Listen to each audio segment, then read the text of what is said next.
Hi everyone, welcome back to Betrayed. Thank you for joining us today. We have a brand new story to share with you, so let's begin. This is the story of a cheating wife.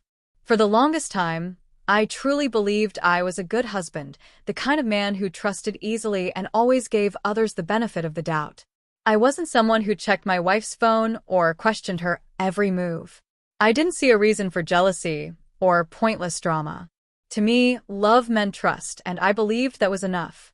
My wife, Vanessa, wasn't a bad person. In many ways, she was charming and full of energy. But she had a habit, one I ignored for far too long. She liked to test limits, to push boundaries, just to see how far she could go before I said anything. Sometimes it was small things, spending too much money on stuff we didn't need, or staying out later than she said she would. I told myself it was harmless, nothing serious enough to complain about. But other times, I could sense something more intentional. There was a quiet challenge in her eyes, as if she was waiting to see whether I would finally speak up for myself. And then there was Jake. I knew his type. I had seen it before. Jake was Vanessa's friend, or so she claimed. But he wasn't just anyone. He was her ex. And no matter how much time had passed, I knew one thing for sure. Men like him don't hang around for no reason. They wait. They linger in the background pretending to be the friendly, supportive companion, all while waiting for their chance. I told Vanessa more than once that I didn't trust him. I wasn't the jealous kind without cause. But every time I brought it up, she brushed it off. "You're overthinking it," she'd say. "He's just a friend, Richard. Stop being so insecure. Honestly, he's like a brother to me." All the usual lines. The same reassurances. And I wanted to believe her. So I let it go. Again and again. But trust has its limits. And one day, she was about to find out exactly where mine ended. It was a quiet evening. Vanessa and I were sitting in the living room. The soft sound of the TV filled the space between us. She was casually scrolling through her phone, chatting about her day. Then she said it like it was just another piece of news. "Some of my old friends are planning a weekend trip. A beach house in the Bahamas. It'll be fun just catching up, relaxing, remembering old times." On the surface, it sounded innocent. I had never been the type to control where she went or who she spent time with. We always valued our independence, our ability to live our own lives while sharing them together. But then she added something that made my stomach tighten. "Jake's going too." The moment she said his name, I knew this wasn't just a casual update. There was something intentional in the way she said it, a slight pause, like she was waiting to see my reaction, waiting to see if I would object, if I would tell her not to go. And that's exactly what she wanted. For years, I had warned her about Jake, not out of jealousy, but because I understood what was really happening. Jake wasn't just some innocent friend. He was a man waiting for a chance. But this time, I didn't respond the way Vanessa expected. I didn't argue. I didn't remind her why Jake was a problem. I didn't bring up all the times I had stayed quiet before. I simply looked at her, my voice calm and firm. "If you go, don't bother coming back." She blinked, caught off guard. Then she laughed. "God, Richard. You're so dramatic," she said, rolling her eyes, smirking like I was being silly. Then came the usual excuses, the same ones she always used whenever I raised concerns. "You're overreacting. Jake's just a friend. You need to stop being so insecure." I didn't argue. I didn't raise my voice. "Do what you want," I said quietly. And I meant it. She thought I was bluffing just like she always did. She had no idea that this time, I was completely serious. The morning of her trip, she acted like nothing had changed. She hummed to herself as she packed, neatly folding her clothes, pausing now and then to check her phone, probably replying in the group chat about the trip. Every now and then, she glanced at me, expecting me to say something, maybe remind her of what I had told her. But I didn't. I just watched. When she was finished, she rolled her suitcase to the front door. She walked over to me, leaned down, and gave me a quick kiss on the cheek, just like she always did before any trip. "Love you," she said, her tone light, dismissive, like my warning from 2 days ago meant nothing. Then, without another word, She grabbed her keys and walked out the door. I didn't say a word. I didn't need to. I just watched through the window as she tossed her suitcase into the trunk of the taxi, slid into the passenger seat, and disappeared down the road. The moment she was gone, I picked up my phone. It was time to set things in motion. The moment Vanessa's taxi turned the corner and vanished from sight, I stood up, exhaled slowly, and got to work. I had already made my decision. Now it was time to act on it. First, the locks. I had scheduled a locksmith the day before, already anticipating this moment. Within an hour, the house was secured. The keys Vanessa carried in her purse were now useless. She would return expecting everything to be just the way she left it. But when she arrived, she'd find a locked door and a life that no longer welcomed her. Next, her belongings. I walked into our bedroom, her side of the closet, the vanity full of perfumes, the drawers neatly filled with her clothes. One by one, I packed everything, her dresses, her shoes, the makeup she carefully used every morning. Every item of hers left in the house was carefully boxed, labeled, and arranged, ready to be sent to her parents' home. I didn't want her to have a reason to come back, not even to pick up a forgotten sweater. Finally, the last step. The divorce papers. I picked up my phone and called my lawyer.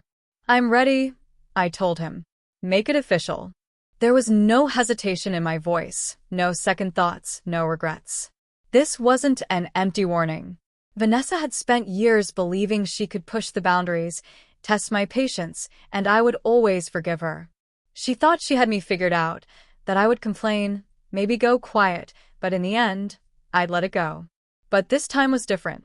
This time I was done. For the rest of the day, I moved through the house with quiet focus. The home we once shared felt different now, lighter, freer. The weight of doubt, mistrust, and years of ignoring my instincts had finally lifted. By the time I went to bed that night, I felt something I hadn't felt in a long time. Peace. Vanessa thought she was going on a fun getaway. She had no idea that when she returned, her world would be completely different. She had made her choice. Now she would have to live with it. I hadn't given Vanessa much thought in the days after she left. As far as I was concerned, she was part of my past. The decision had been made, the plans were in motion, and I was ready to move forward. I assumed she was still at the beach house, sipping cocktails and laughing with her friends, completely unaware that her home was no longer hers. But then, on the fourth day, 3 days earlier than planned, she showed up. The first sign was a notification on my phone. The security camera at the front door had detected motion. Curious, I opened the live feed. There she was. Vanessa stood on the porch, bags at her feet, looking relaxed as she reached for the doorknob. She turned it, expecting to walk right in like nothing had changed. The door didn't move. She frowned. Tried again. Then again. I watched as confusion slowly spread across her face, her eyebrows drawing together as the truth began to sink in. She leaned in closer, inspecting the lock, and in that moment, she realized it had been changed. Her hand flew to her phone, and seconds later, mine began to ring. "Richard," she breathed, her voice already trembling. "The door won't open." I kept my voice calm and distant. "You don't live here anymore." Silence. I could hear her breathing, shaky, uneven, like she was struggling to accept what I'd just said. "Your things are at your parents' house," I continued. "Expect the divorce papers in a week or 2. More silence. Then her voice came back, desperate this time. "Richard, please wait. Let me just—" I ended the call before she could finish. Within seconds, my phone buzzed again. I saw her name flash across the screen. Once, twice, 3 times. I ignored every call. When the calls stopped, the messages started. "Richard, please talk to me. I messed up. I'm so sorry. It's not what it looks like." I sat there, staring at my phone as the notifications piled up. I wasn't angry. I wasn't even sad. I felt nothing. This was the same woman who laughed in my face when I told her not to go. The same woman who kissed me goodbye, so sure that I wouldn't do anything about it. And now she was begging. Another message appeared. "Please pick up. There's something I need to tell you." I checked the camera feed again. Vanessa was pacing on the porch, her face flushed, her hands shaking.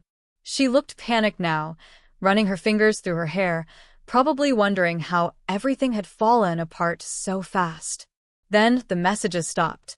Instead, she sent a voice note. I hesitated for a moment, then played it. The moment her voice came through, I realized this wasn't just guilt or regret. It was fear. Her voice cracked through the speaker, raw and shaking. Richard, please. Please listen to me. You were right about Jake. I should have listened to you. I swear, I never expected any of this to happen. She took a shaky breath, her words tumbling out between sobs. I drank too much, and when I woke up, something happened. Jake, he recorded it. He's blackmailing me. Her breath hitched, and I could hear the panic rising in her voice. I didn't want you to find out like this. I didn't know what to do. Please, Richard. I need you.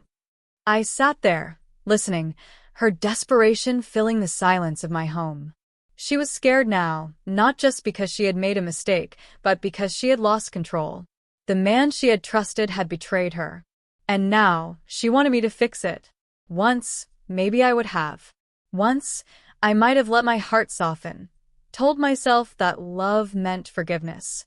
But that man, the one who ignored his instincts, who allowed himself to be disrespected time and time again, was gone. I typed out one final message. Enjoy your life, Vanessa. You made your choice, now live with it. Then I blocked her. That was it. The final page in a story I should have closed long ago. I never looked back. I never checked in to see how she was doing. I never asked mutual friends for updates. Vanessa had spent years believing she could test my limits. That no matter what, I would always forgive her. She was wrong. From what I eventually heard, it didn't take long for her life to fall apart. Her parents weren't happy. They didn't know every detail, but they knew enough. They knew she had walked away from a good marriage, that she had ignored my warning, that she had come back home to find herself locked out of the life she thought she still had. Her father was furious. He had always respected me, saw me as a steady, dependable man who took care of his daughter. Now, he had no choice but to take her back in because she had nowhere else to go. Her friends weren't much better. Some reached out to me, trying to justify what happened. Richard, she's really sorry. You don't have to end it over one mistake. Just hear her out. I ignored them all. They weren't the ones who had to live with the consequences of her choices. I was. Then there was Jake, the man she had risked everything for. The moment things got difficult, he disappeared. When Vanessa started talking about how he had recorded her without consent, he knew exactly what that meant, and he vanished. He blocked her, ignored her calls. The man she had chosen over me wouldn't even answer the phone. And so, there she was, alone, ashamed, drowning in regret. Meanwhile, I moved forward. I focused on my work, on rebuilding my life, on my future. I refused to waste another second wondering if she missed me, or if she finally understood how badly she had messed up. But deep down, I already knew. Some mistakes can't be undone. Some decisions carry consequences you simply can't escape. Vanessa thought I was bluffing. She believed I was making another empty threat. She was wrong. Some lessons in life come gently, like a quiet nudge guiding you in the right direction. Others? They hit like a storm, shaking the ground beneath your feet. This story isn't just about betrayal. It's about boundaries. About knowing when enough is enough.